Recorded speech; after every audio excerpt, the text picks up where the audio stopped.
How's it, guys? Welcome back to FX Rhapsody. Today we will be looking at the British pound, US dollar, and then also the British pound, Japanese yen. So guys, before we hit the charts, just go have a look at my website. If you scroll down, you can see all my new videos on the top side being posted, and scrolling down even more, you will see my featured strategies, and then also I've got some good little things down here as well. Scrolling up to the upside, there's my video categories for getting started, guys that's starting out on trading. Just go click on that. It will take you straight through to my channel on getting started. Nice videos there, strategies, analysis, let's get and many more, and also the VIX 75, all the VIX 75 videos on that. We've got our trading platforms which you can download: TradingView, MetaTrader 4, and MT5 as well. And we've got our economic calendar that I'm updating every week. So just click on that and it will expand, and you can see it nice and clearly as well. Up here by the broker side, click on the tab on the top and it will take you to my preferred brokers. These guys are brilliant. They're a book broker. If you don't know what it is, click on that. It will tell you exactly what a book broker is. These guys, like I said, is brilliant. 50% welcome bonus, no commissions, nice minimum $10 deposit.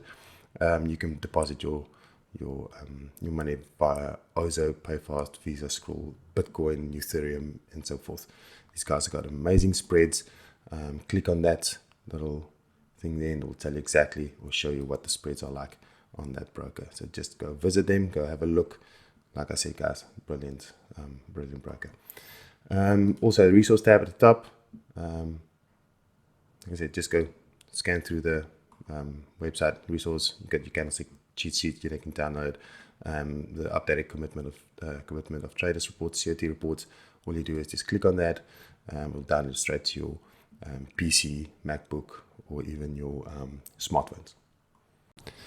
Okay, so looking at the monthly of the of GU, we can see this area over here. Let me just expand it a little bit. There we go. So you can see price bouncing off that area of support, the resistance and support. So we can see that price respecting this area and making its move to the upside. But again, there's lots of resistance lying at the top here as well. So on a weekly time frame, let's just draw down one more, expand it a little bit. That we can do. So over here we can see now on the monthly, we can see the support. On the weekly we can see this little bit of resistance. So let's just draw it here. There was a candle that dipped into that liquidity, went up, but now price did not break.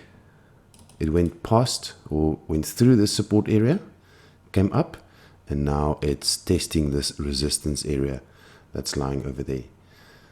So now we've got a scenario that price might break the support, continuing the upside, or we're going to have price moving down from here, respecting this area of resistance and then going down to the downside. On a daily time frame, let's see what we can see here. There we go. So on a daily, we see this swing high over here, and then we see the swing low. So we take our Fibonacci from the high of the swing to the low. And we can see the price came up and it retraced nicely in our zone between the 62 and the 70%. So that area over there it retraced all the way back to there, and this is the area of where we usually look at placing ourselves. You can see that Friday closed a nice little candle that dipped up, just taking out that liquidity over there. There's a little bit of there we go. So you can see that price dipped up. There was liquidity that was lying on top there, and you can see that. Let me just take this out. So all that liquidity, price came up, poof, tapped into that, and now price is ready to make its move to the downside. Again, drilling down to lower time frames, COT reports, let's look at that. So let's go look at the British pound. In the British pound, you can see that a big amount of shorts, 9,000, almost 10,000 positions was closed. I mean, on the long side. And then a huge amount of shorts being placed in the market, moving that net position back into the negatives. So we could see that the pound, with this move to the downside, you can see where the pound went from a big positive, moving down slightly, going to negative 24,000 positions, and then making a small move to the upside. This is this movement over here, and you can see this big amount of shorts being placed in the markets. So for me, the big banks, the institutes are also gearing up for a nice short. So drilling down to the lower time frames, we can make or get a nicer, cleaner entry for the week ahead. Next pair, let's look at the British pound, Japanese yen. Let's go to the monthly. So what does the monthly show us? So here we can see that price is still in this, let's call it the consolidation area, but also price came down. There was this area of support, pushed up, pushed down, and now it's testing that area of support and resistance. So will price now carry on to the downside? So that's going to be another area to watch. Drilling down to the weekly time frame, we'll see this area a little bit clearer. So let's just highlight it here. So you can see how that area have been retested. So it came up, retested it, came up again. So it went from a support, then resistance, a little bit, broke through it, turned resistance again, and now price have been retesting that area.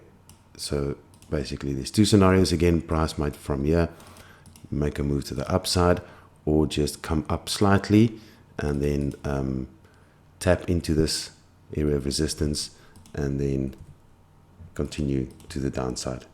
So again, price is just gearing up. The market is gearing up for some big move that might happen very shortly, and we must just be ready for that. On a daily time frame, we see here, so you can see this area, the ranging area that the market has been in. So let's assume, I don't like assumptions, so let's just do this first. So you can see there was a nice bit of liquidity that was lying on the top here. So you can see how price, if I zoom in a little bit, you can see price tapping into that liquidity.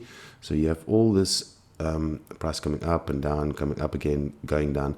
So you have all this orders lying at the top here. So price came up, tapped that liquidity, and what we usually see after a nice area of liquidity being tapped, price moves on the opposite way. It's just taking out those orders and going down. So there's also area over here. Let's just move it up a bit. Nice and straight. So there's another area of liquidity. So again, just going to take, so price from here might, this is scenario one, move to the downside, or we will have price going up, tapping that liquidity and making its move to the downside. And this is where my assumption come in. So let's say this is the swing low, and that's our swing high. So it will either be that area, or it might be that area over here. So for me, that kind of looks a little bit better. I wouldn't say better, but let's assume price goes up here, and you can see that the area of the 62% also falls nicely in this key area of support and resistance. Price being tapping this area for a while now. So definitely a short coming up. It's just a case of will price move slightly up, tapping this liquidity, and then move to the downside, or will price from here move its way to the downside. So they will definitely have to drill down to the lower time frames and just monitor price coming this week. Lower time frames getting a nice clean entry on the lower time frames, and yeah, let's see what happens. Quickly, let's have a look. We know about the CO3 reports. We know about the net positions of British pound going into the negative. So if we go down to the Japanese yen, you can also see that they've been closing some shorts. They closed a lot more longs. So, I mean, the Japanese yen have been in the negative for a very long time. So we're expecting it sometime or another just to get a little bit stronger. But I mean, the markets are still pushing it down. But yeah, there might be this little bit of a push to the upside and then carrying on to the downside. Guys, I hope you enjoyed this analysis. That's all from my side. Just don't forget to press that like button. Hit that subscribe button as well, the notification bell for more analysis coming your way this weekend. And yes, guys, just stay safe and happy trading, guys.